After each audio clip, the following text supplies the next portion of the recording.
कहो दोस्त लोगन हमारा सपोर्ट ना करवा जा।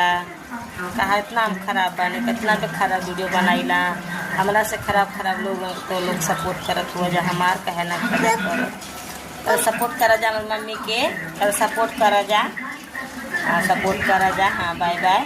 हमारे बाबू को 2 तारीख के बर्थडे है, आप लोग के केक खिलाई, वीडियो बनाई दोस्त लोग, और हमारा सपोर्ट करा जा, ज़्यादा से ज़्यादा हमारा सपोर्ट करा जा। यूट्यूब पर ममता शर्मा 1 2 3 4 है दोस्तों, फेसबुक ममता शर्मा, और दोस्तों लोग हमारा सपोर्ट करा जा, हमसे ज़्यादा से ज़्यादा आगे बढ़ावा जा।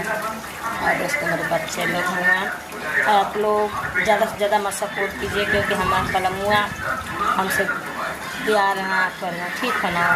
अगर हमसे प्यार ना करना तो 4 गो बच्चा हमारा, ठीक है।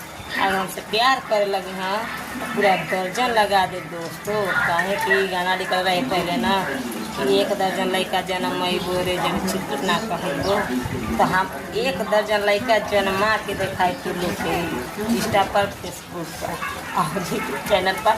और आप लोग ज़्यादा से ज़्यादा प्यार से बात बनाए रखें दोस्तों। बाय।